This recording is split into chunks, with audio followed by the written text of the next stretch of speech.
Hello and welcome to my channel. If you're new here, what I like to do is to create videos that I would have found helpful when I first got out looking for treasure. That is to say things like jewelry or silverware, gold, silver, platinum, if you can find it. Today's video is about silver necklaces and how to identify if they are silver or not.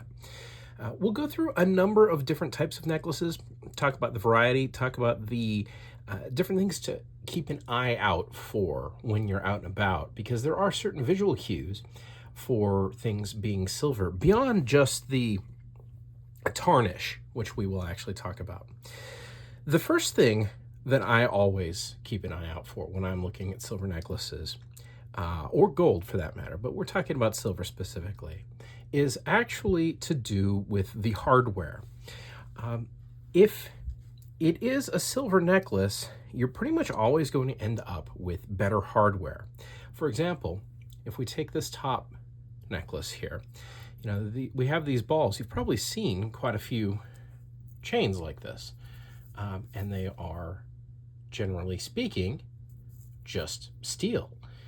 But in this case, look here, we don't have that typical little lock where the ball just locks into something. We have an actual catch, and we have ends that say something on them. If I zoom in, you can see we've got 925 on all aspects of this particular chain. So that's one of the things that you look for.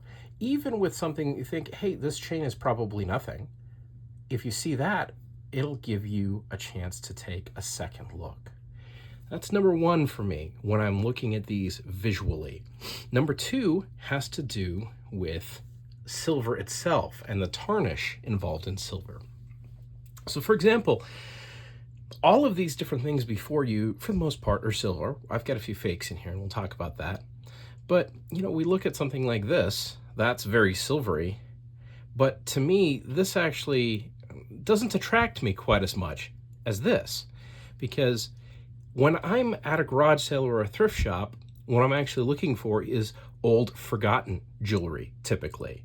And this says to me, old and forgotten, more than this. Now, in both cases, we have 925 necklaces.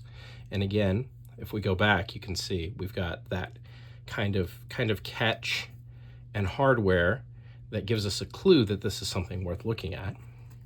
But this one is probably rhodium plated, which is why it's so dang shiny, whereas this one isn't plated at all. It's just sterling that's been sitting for a long time and has taken on that color. So that's the second thing I always look for, is the color. Now, beyond that, beyond those two visual cues, I shift gears, because those give me the first things I want to actually have a look at, and then I pull out a magnet.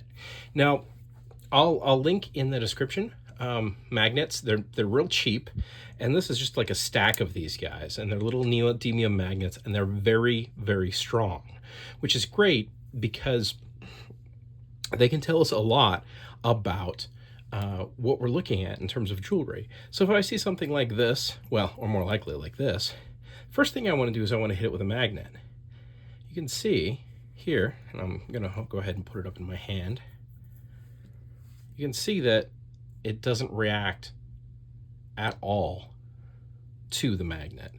Now, a very important thing to understand about the magnets when you're using them on jewelry is that there is almost always something on one of these necklaces that will react to the magnet. See that right there? That's because the clasp has a steel spring in it. So we want to ignore the clasp and use the magnet on the rest of the piece. And if it doesn't react, again, that's another signal that we want to look closer at this piece of jewelry. So if you have a lot of jewelry in front of you, the magnet can very quickly help you understand what you need to look closer at, which is particularly useful when you're in a situation where you have competition. Say you're at an estate sale and you want to know, should I pay more attention to this pile of jewelry or not?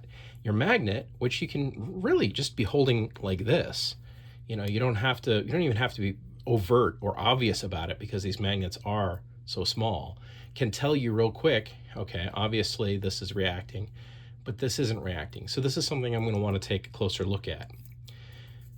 Now, the magnet isn't proof positive, and we'll talk about that in two different regards here. What I'm going to do is I'm going to go through these real quick, and we're going to see what reacts to the magnet and what doesn't. So we'll say no reaction, no reaction, no reaction, none, none, none, none. Oh, what do we got there? Look at that.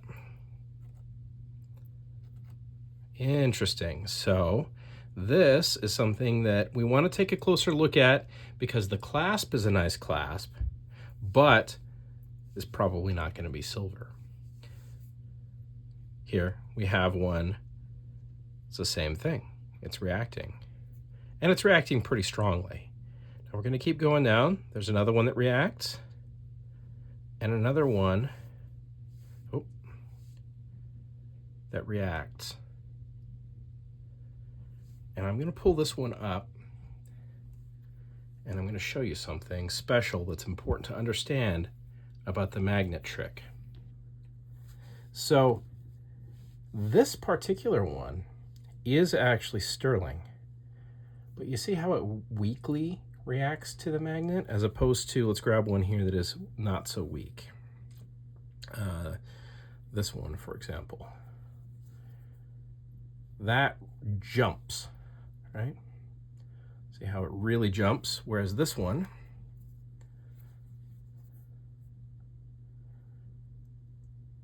it does react, but weakly. Now, the reason this one reacts, even though it's sterling, and it is sterling, I have confirmed that with tests, is because from what I've read, at least, it has a higher nickel content in it.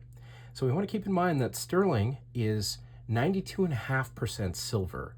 The remainder of the metal in it is typically copper.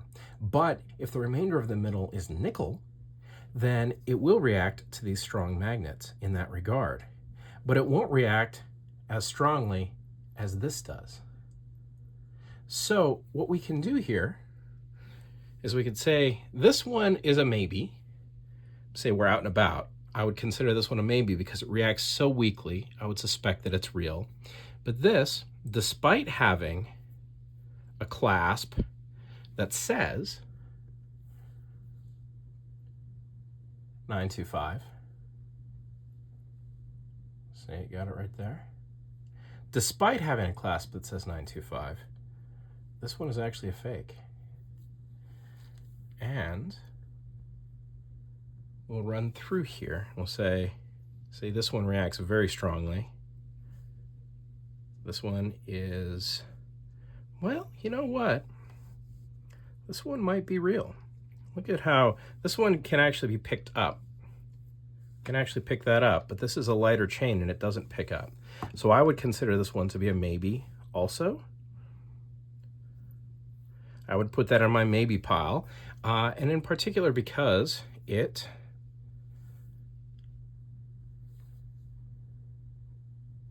is it marked? Let's check. Yeah, it says sterling. So that one might be sterling with a high nickel content. If it were cheap enough, I would grab it and bring it home and test it. But this one, I would not pay much for. I would just assume that it's fake, and because it is so strongly magnetic. Now, there's something else that occurred, and some of you more experienced people might have noticed something. This didn't react, but you might be thinking it doesn't look quite right. There's a reason for that. So this chain, if we look at it, kind of has the right hardware, but it's not very high quality. And you know what it doesn't say? It doesn't say 925 on there. But it doesn't react to the magnet. The reason for that is it's stainless steel. So surgical steel or stainless steel also will not react to the magnet.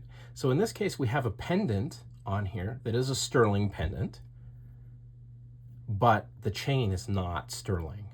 And this is why the magnet isn't perfect. It is one of the ways that we can quickly determine what we should pay closer attention to. But in this case, further inspection shows us this is not sterling. This necklace is not sterling. So if we're purchasing this for the sterling, we're just purchasing it for the pendant. That really sums up the biggest ways that you can be picking out and identifying silver necklaces. Now, for the rest of the video, what I would like to do is I would like to talk a little bit about some of the other things you might see. But if you came here just to learn how to identify silver necklaces, you've got it. What I'm going to do now is I'm going to talk about, first off, this one, which is fake, as we saw, but looks good. And I want to show you this because you might be thinking, wow, that looks pretty good, but let's zoom in. Is it marked? And it is marked, I believe, right there. Right on the little lobster clasp. Or it isn't, no. It's not at all. I thought this one was. So this is a good example of one that you might think is silver because it is high quality and it looks good, but the magnet is going to tell you that it's not. Whereas this guy that we were looking at earlier is a fake and it is marked as sterling and it looks like it could be sterling. So we want to be careful about that. But we also, when we're out looking at these things, don't want to disregard things that might be silver that look a little bit odd. Sometimes your silver isn't marked at all. And that would be a piece like this one right here. And it looks kind of funny. It's got a different look than, say, our nice tarnished bit of silver or our, I wouldn't call this a fake Tiffany, it's a Tiffany style chunky necklace. It's got a bit of a different look to it. And the reason for that is that this piece, which is totally unmarked in terms of metal content, is something that I've tested on an XRF machine, which is an X-ray machine. My local pawn shop has one and they're kind enough to let me use it. But it's actually 3/9 fine silver. So it's not sterling, it's not 92.5%, it's actually fine silver. And you'll find these types of things around and they're often not marked because somebody probably made this. Or it might have been made for like a tourist market. So those things do come up. If you find something that looks good, looks right, and is cheap, it may be worth bringing home with you and testing. So 3/9's fine, keep an eye out for that. There's another thing that I want to mention is worth keeping an eye out for that is unmarked, is this right here. Now, this is a good example of where we have a sterling necklace. And if we look at the necklace itself, you can see it's a big braid. And then we have the 925 mark on our clasp. Now, keep in mind, too, that clasps and these pieces can be added to fake chains. So definitely we want to look at always have our magnets ready. But then we also have a pendant on it, which is one of my favorite pendants. And I got this in one of those jewelry jars, one of those broken jewelry jars, because it's not marked as silver. Now, it is actually sterling silver. All of it is sterling silver, but there are no marks on it at all. So just because something isn't marked, once you've been doing this for a while and you look at that and go, wow, it is very nicely made. And look at this. It's got a little love letter in there. What do you know? That comes out. How cool is that? The quality and the craftsmanship of this, combined with the look of it being silver with the right kind of tarnish, the right kind of age, means it's worth a closer look. And that ultimately is what we're doing when we're trying to identify these types of things when we're out and about, is what warrants a closer look and what warrants dropping a few bucks to come home with so that we can actually spend a little time with it to see if it's real. And keep in mind, there is really no shortage of types of chains. The reason I have these all out in front of you is that, we have all these different chains that look very different. This is sterling, even though it looks wildly different from that piece, wildly different from this piece. These patterns, it's really kind of endless as to what you will find made out of sterling when you really start digging into it. So just because something, when you first see it, doesn't necessarily make you think it's sterling, go through these steps, look at the catch, use the magnet, and see what you should really spend a little more time looking at.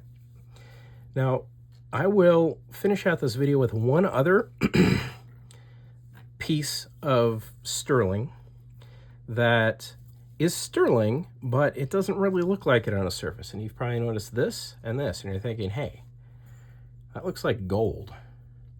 We'll take a look at both of these pieces.